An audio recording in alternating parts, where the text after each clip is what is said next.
seorang ulama yang masyhur namanya Muhammad bin Hanafiyah, anaknya Ali radhiyallahu anhu. Ini Muhammad bin Ali sebenarnya radhiyallahu anhu majma'in, gitu kan. Tapi ini dikatakan Muhammad bin Hanafiyah karena ibunya dia dari suku Hanafi. Jadi untuk membedakan anaknya Fatimah radhiyallahu anha dengan anaknya istri Ali yang lain, maka dikatakan Muhammad bin Hanafiyah. Supaya Hasan dan Husain saja radhiyallahu anhuma yang memberikan istilah dengan bin Ali, gitu kan. Seperti itulah. Ini penyampaian pada sebagian ulama. Pernah Muhammad bin Hanafiyah ini jalan. Tiba-tiba ada orang datang caci maki dia. Kamu begini, kamu begitu, kamu begini, kamu begitu, segala macam caci maki. Dia diam aja. Orang marah-marah, dia diamin aja. Dia diam, dia tunggu. Didengarin semua keluhannya orang itu, kacanya didengar semua. Udah selesai, langsung dia bilang, apa kau sudah selesai saudaraku? Dia bilang, iya. Kata Muhammad bin Hanafiyah, kau tidak tahu banyak hal tentang saya. Kalau kau tahu, mungkin kau akan caci maki saya lebih daripada itu. Karena masih banyak hal yang kau tidak tahu. Dan saya berterima kasih pada kamu karena kau mengingatkan aib saya. Orang itu tiba-tiba terus dikasih hadiah sama dia. Dikeluarkan uang dirham, dikasih hadiah sama dia. Lalu orang itu mengatakan dengan malunya, pada saat itu dia mengatakan, demi Allah saya bersaksi kau benar-benar cucu Rasulullah SAW. Dan begitulah akhlak salaful ummah, gitu kan? Artinya bukan kita di sini orang bertengkar, kemudian atau orang ribut lalu kemudian kita harus melawan, karena kebodohan seseorang teriak-teriak. Kalau kita ikutin, kita jadi bodoh nggak seperti dia? Hah? Apa yang membedakan antara antum dengan orang yang caci maki?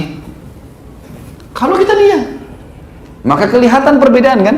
Coba kalau ada orang lagi caci maki, yang satunya diam, antum lihat dari jauh, siapa yang orang antum muliakan? Jelas orang yang diam, iya kan? Itu bukan berarti dia lemah kok. Kita bicara masalah cacian ya. Kalau ada orang digebukin, dipukul, lalu kemudian dia bisa membela dirinya, itu lain. Bela dirinya kemudian dia pergi. Dan juga boleh kita gunakan cara lain adalah firman Allah Subhanahu wa taala, a'udzubillahi minasyaitonirrajim, wa idza khatabahumul jahiluna qalu salama. Kalau mereka diajak bertengkar, ribut sama orang yang dianggap bodoh dalam agama, mereka mengatakan salama. Terserah kamu deh, lu kita pergi. Kalau ada yang bertanya baru kita jelaskan. Seperti ini sebenarnya, seperti ini sebenarnya. Selebihnya tawakal. Udah, biarin Allah yang mengatur semuanya. Tidak usah kita terlalu sibukkan diri. Gitu. Kita harus tahu ada campur tangan pencipta kita yang luar biasa. Kemudian juga ini tentunya pahala tentang orang-orang yang dipergandakan pahala orang yang sabar. Terakhir teman-teman sekalian, kita masuk ke masalah, ada 2 poin ya. Perintah Allah Subhanahu wa taala kepada kita untuk ya berdoa agar bisa sabar. Jadikan sebagai bagian doa kita. Di antaranya adalah surah Al-Baqarah surah nomor 2 ayat 250. Ayat 250. Allah berfirman, "A'udzubillahi minasyaitonirrajim. Rabbana afrigh 'alaina sabran wa tsabbit aqdamana wansurna 'alal qaumil kafirin." Wahai Rabb kami, pencipta kami, pemilik kami, penyiap segala kebutuhan kami dan pemusnah kami, afrigh 'alaina sabran. Afrigh itu teman-teman, tancapkan, masukkan di dalam jiwa kami kesabaran itu.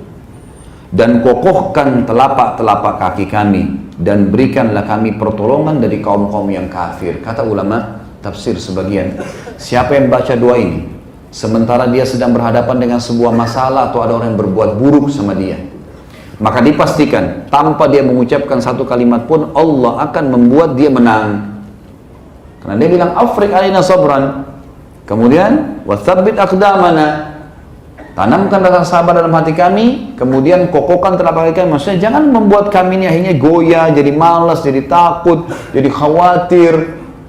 Dan dikatakan wansurna 'alal qaumil kafirin, berikan kami pertolongan. Allah akan datangkan pertolongan dengan caranya. Yang kedua adalah surah Al-A'raf surah nomor 7 ayat 126. A'udzu billahi minasyaitonir rajim. Rabbana afrigh 'alaina sabran wa tawaffana muslimin. Wahai Tuhan kami, tancapkanlah, tanamkanlah kesabaran dalam jiwa kami dan wafatkanlah kami dalam keadaan muslim. Tetap kami kokoh dalam kesabaran-kesabaran seperti ini. Dan juga Allah perintahkan kita untuk mengucapkan kepada orang-orang yang tetap saja mengganggu, tetap saja berusaha menyakiti kita, kita mengucapkan sebagaimana Allah mengatakan dalam surah Ibrahim surah nomor 14 ayat 12, A'udzubillahi minasyaitonirrajim. Walanasbiranna ala ma adzaitumuna wa 'alallahi falyatawakkalul mu'minun. Kami pasti akan sabar terhadap hal-hal yang kalian lakukan pada kami. Adzaitumuna ini maksudnya yang kalian sakiti kami. Kami akan sabar dengan itu. Artinya, sabar tadi menerima sebagai takdir Allah dan ikhtiar. Ada yang butuh dijelasin, dijelasin. Kita diam ya diam, gitu kan. Ada yang bertanya, kita jelaskan. Ya. Sabar.